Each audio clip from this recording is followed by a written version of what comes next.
Yeah. So, well, like you said, it's always changing. You just look at what's happened with rates over the last couple of months. So, but for borrowing capacity, to keep it real simple, the bank looks at your income, expenses, and liabilities.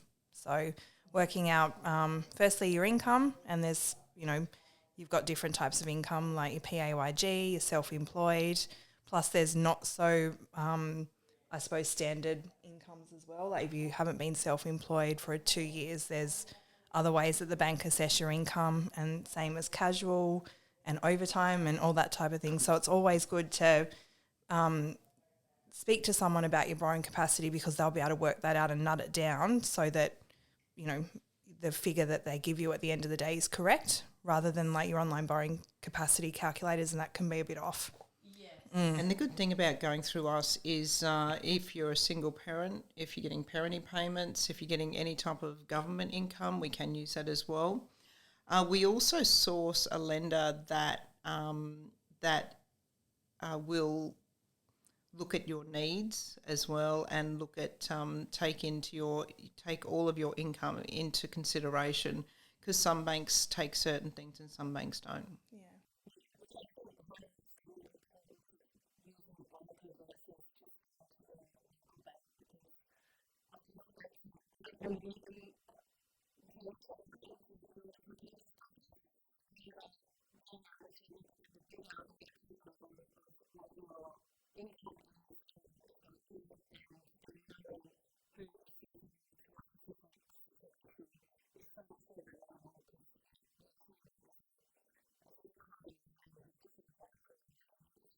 And Yeah. also self-employed, we find some banks, the way they assess self-employed is different.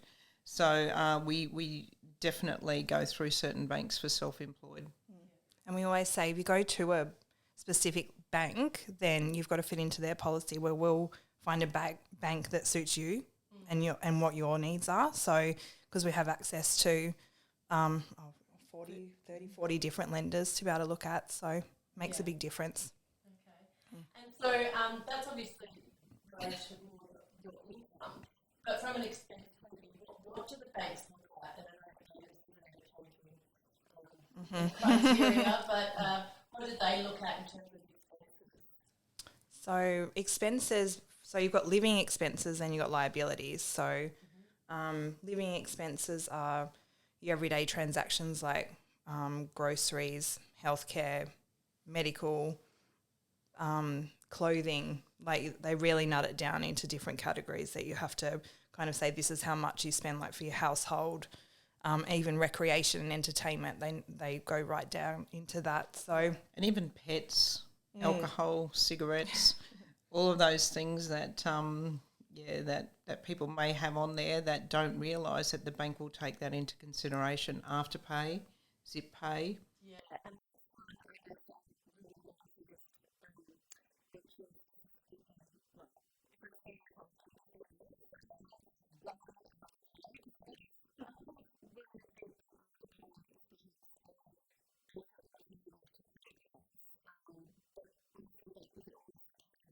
no, well, it is interest free. It does, you can shop online really easily. Like, being a parent, I know when I had a baby at home, it was really easy to just put everything on Afterpay.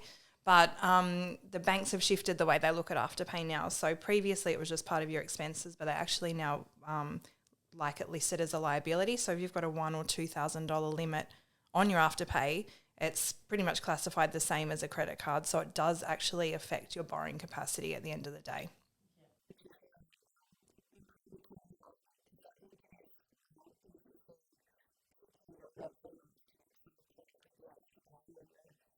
And the Zip Pay, and it's so it is so easy to apply just on your phone.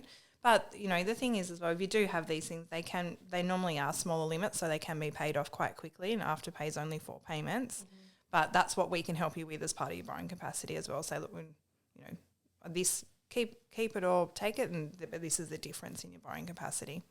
And we'll make sure that your lifestyle and everything that you need is accounted for as well when we're looking at a borrower. Yeah, and looking at the lender that will accept everything. And liabilities too for expenses. So that's your credit cards, your personal loans, car loans, HEX debts, things like that, tax debts, they're all classed as liabilities.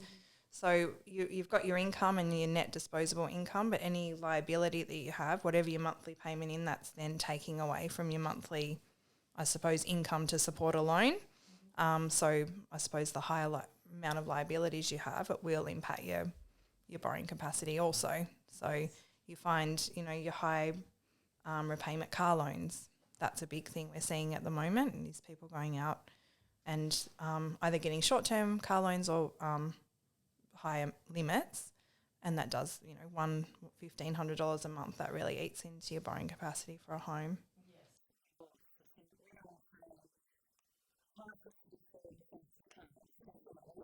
Do too. Yeah, and we also like to, if there's a option to consolidate debts, to bring those repayments down, we will definitely help clients with that as well. Yeah, we look at that too. We don't just go, no, you can't lend any money. We go, look, if you do this, then this is the outcome we can. And we like, and look, it could be 6 months out before the client can start looking at purchasing a property. It could be 12 months out, or it could be next week. We help them through that whole journey. Yeah.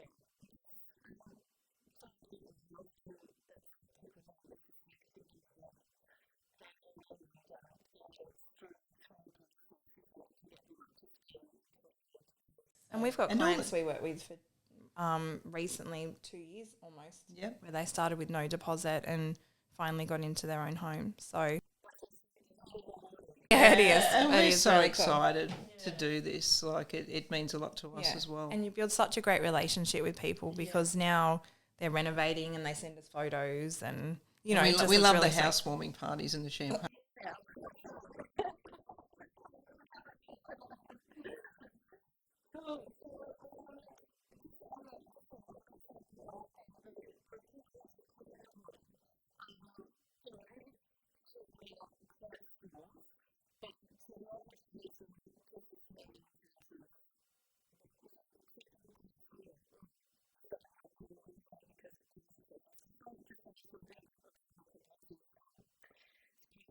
Yeah, so with credit scores, it's hard because some banks use credit scoring, some don't. So it does depend on your individual circumstance again. But comprehensive credit reporting is pretty much where if you've got a debt of any kind, your history for the last 12 months is brought up in a credit report. So if you missed a payment on a credit card 3 months ago, that will show on the credit report. If you miss 2 payments in a row, and this all does affect, 1, your credit score, but 2, whether or not you'll be able to borrow funds with a lender, because obviously they can see your credit worthiness, I suppose, by looking at your last 24 months worth of history. So if you do have debts, it's make sure you pay them on time and at least the minimum payment every month to make sure that that's not an issue when it comes to home loan time. So that's all. That also helps us decide which lender to go to. So we will get people's credit scores, credit rating, and we will, if we see, and look, most of the time there is an explanation as to why they were missed, but that will determine which lender we will go to, because some do know credit scoring.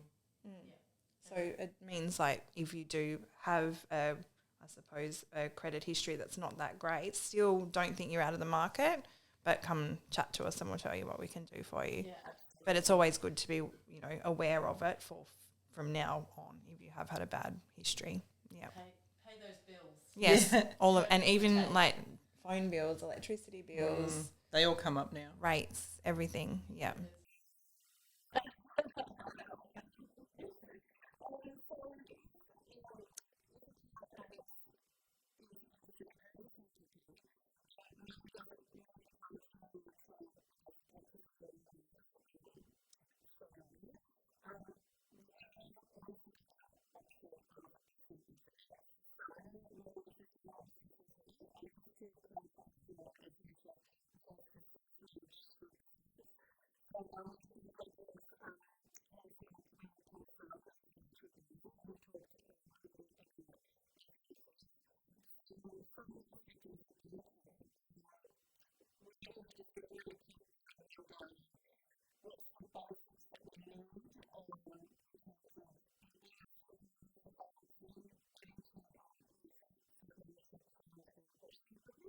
Sure.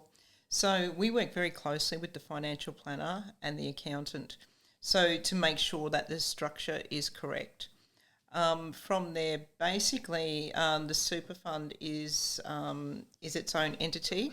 So its income is usually the rental income because it has to be for an investment when you're under retirement age. And then it's also your contributions. So whether you're self-employed or whether you work for PAYG, there's always going to be contributions going into the super fund. So that's how they calculate the income of the super fund and whether you can afford the loan repayments there. And sometimes you just need a little bit of buffer in there to make sure that there's a certain amount of cash portion in there in the self-managed super fund for backup. So it's a very simple process, as in our calculations. It's mainly the structure, but we work with the financial planners and accountants with that. So, so everything's perfect.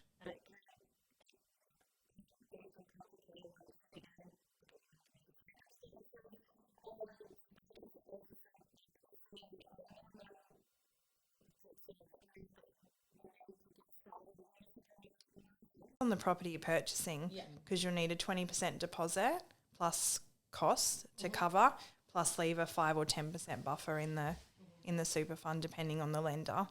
So it does depend on, if you've only got 200,000 in your super, you're not going to be able to go buy a $1 million property, but you still could easily buy, $400,000, $500,000 property. If you meet all the criteria, obviously everyone's circumstances are different, but yeah. Look, it's great to get into the property market, especially the investor property market, if you don't have the funds outside your super. So it's a great alternative, and we love to discuss that anyway.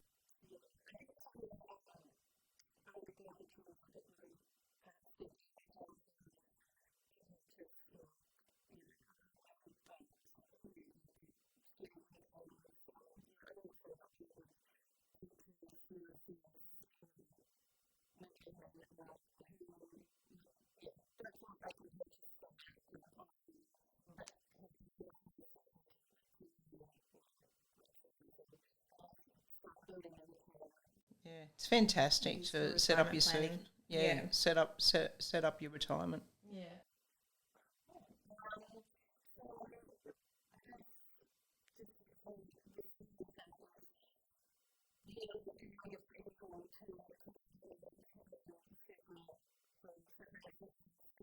Advice, definitely. We can't advise whether it's the best thing to. It's more a financial.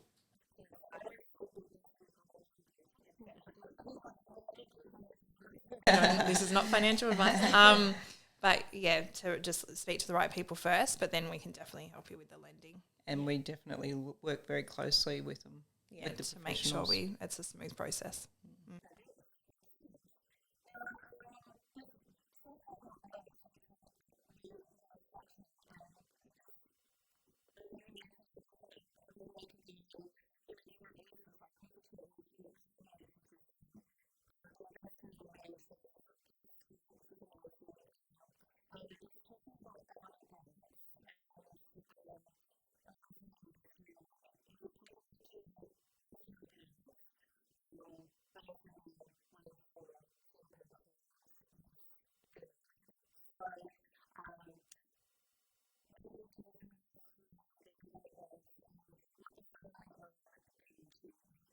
So the family home guarantee is a scheme brought out by the government to assist single parents getting into owner-occupied properties.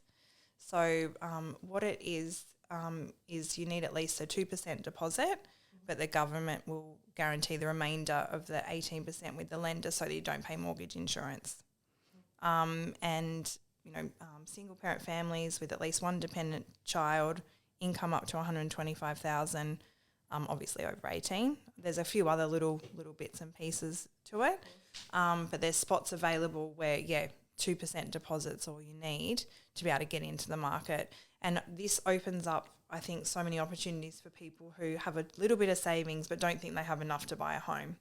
Yes. And we can take obviously income, parenting payments, family tax, child support, all that type of thing as well. So income side of it, we can look at, that's how we look at servicing, and then working out borrowing capacity from that. There's only a few lenders that will look at it to be able to process the scheme, similar to the first home buyer. And it just avoids paying mortgage insurance. So most of the time you need to come up with a 5% plus a little bit more, and you'll still be hit with, mortgage insurance up to maybe in excess of $10,000 depending on your loan amount. But this avoids that, and that's a huge saving, and that's a fee you're not paying interest on, and it's money you don't need to come up with up front.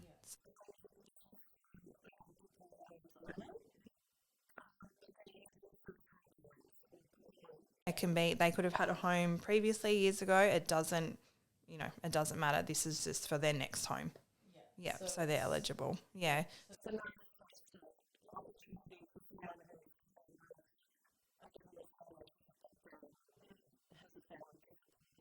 Yeah, that's right. And it is really good. And there's only a limited number of spaces, similar to the first homeowner. But from what I understand, the government review it all the time, similar to that, and will release more as they're needed. But there's still spots available. So if there's people out there that think they can't, then maybe chat to someone and see if it's a possibility.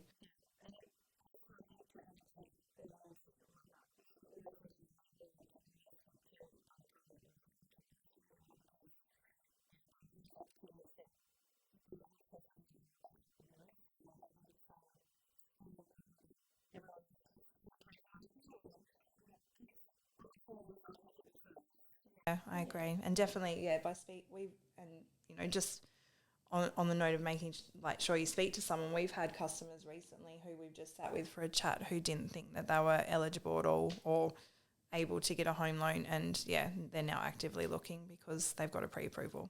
So there's real good stories out there like that that's why we do it. We love seeing families in their own home, and we love seeing people invest in property as well.